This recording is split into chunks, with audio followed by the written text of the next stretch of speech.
soit avec vous. Évangile de Jésus-Christ selon saint Matthieu.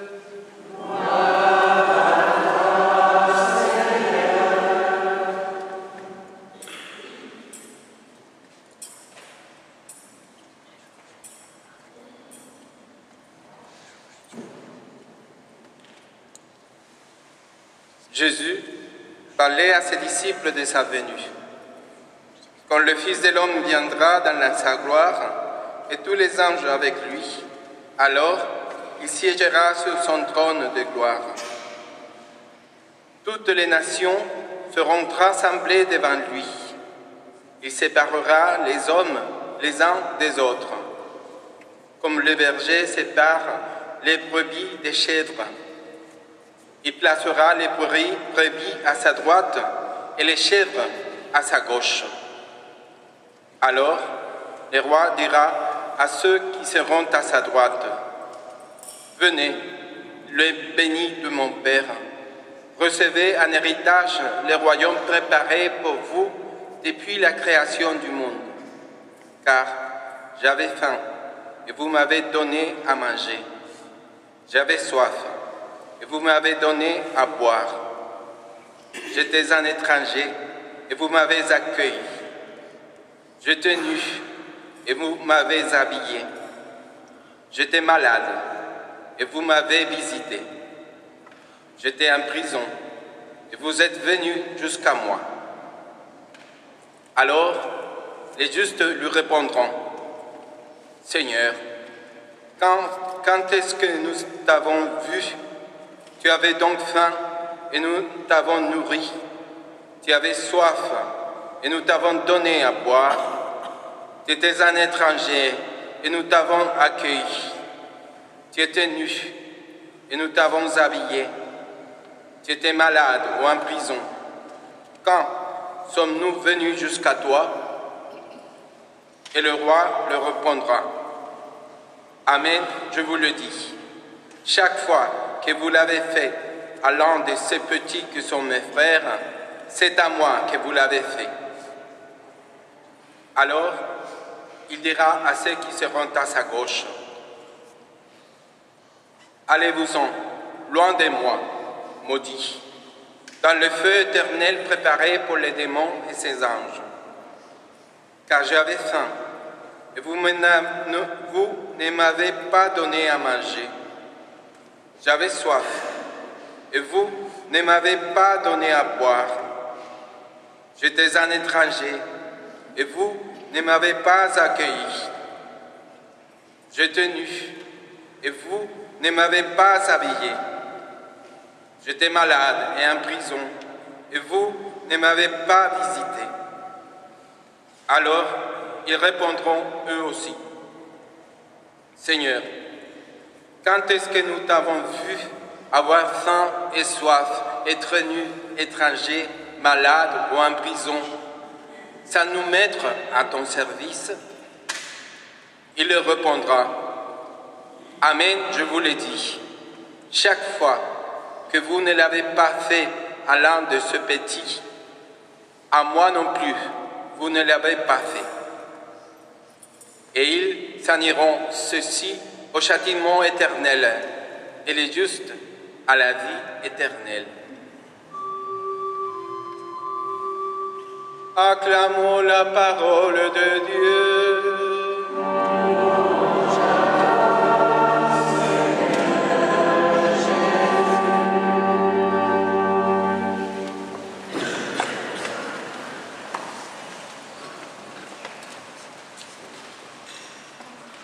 Le roi. Parler de Christ comme le roi de l'univers, comme un roi. Ce mot roi, c'est un mot qui a toute une signification, mais il y a quelque chose en commun entre vous et moi. Vous, les Français, et moi, les Colombiens, nous regardons la figure de roi dans les livres d'histoire. Ça, c'est comme moi à tous les deux, parce que presque depuis le même temps, depuis le 19e siècle, on n'a plus de rois.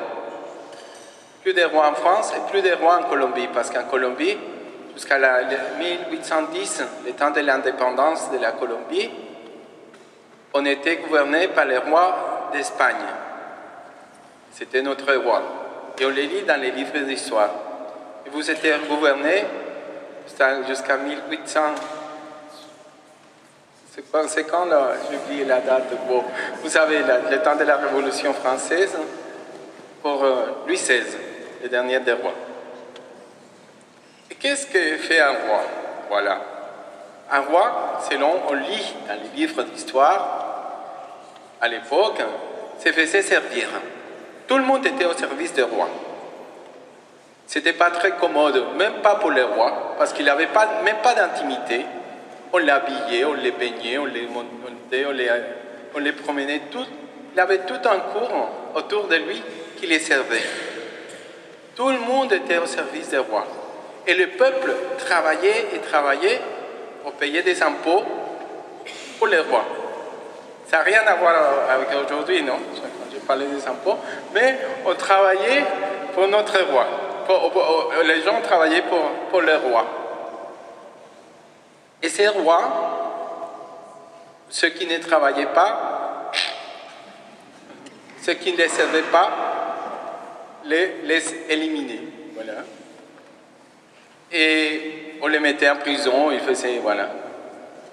Et parmi ces rois, il y avait des rois qui étaient des bons rois. Même dans l'histoire de France, on a Saint-Louis, un roi qui était saint. Donc, ce n'est pas tous des méchants. Et l'histoire, on ne peut pas être méchante avec eux. Mais il y avait d'autres quand même qui n'étaient pas très gentils. Je m'imagine un peu méchants, ou un peu trop, avec son peuple. Donc, on a ces deux rois. Mais quand on voit Jésus, et quand on pense à cette fête d'aujourd'hui, qui finissent cette année liturgique, cette année liturgique, comme je vous dis tout à l'heure, on voit ces figures de rois et cette anticipation dans la fin du monde, quand le roi viendra dans sa gloire pour juger les uns et les autres, pour les mettre à droite et à gauche. Quand on voit les rois de la terre, on voit que ces rois de la terre sont un royaume. Ils ont un royaume, un territoire. Peut-être si grand comme à l'époque des Césars, qu'il avait toute la terre connue.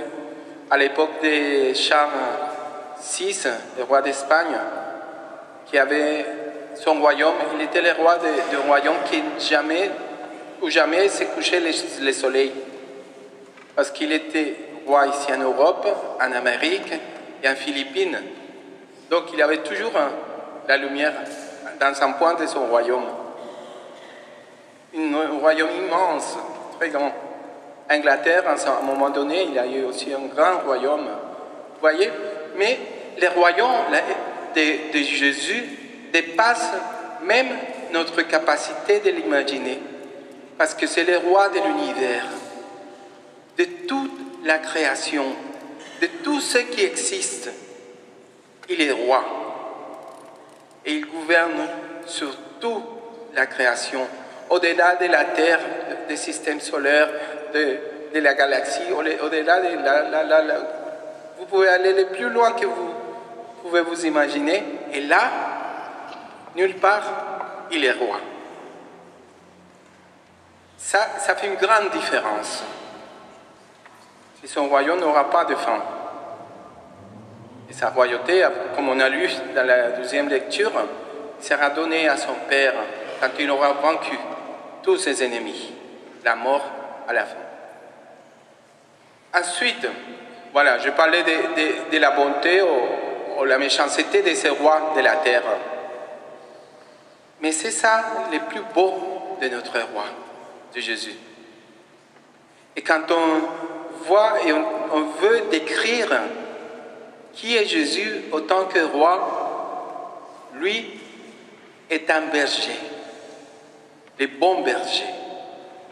Un berger qui s'occupe de ses brebis. C'est cette lecture formidable des livres d'Ézéchiel qu'on a entendu aujourd'hui.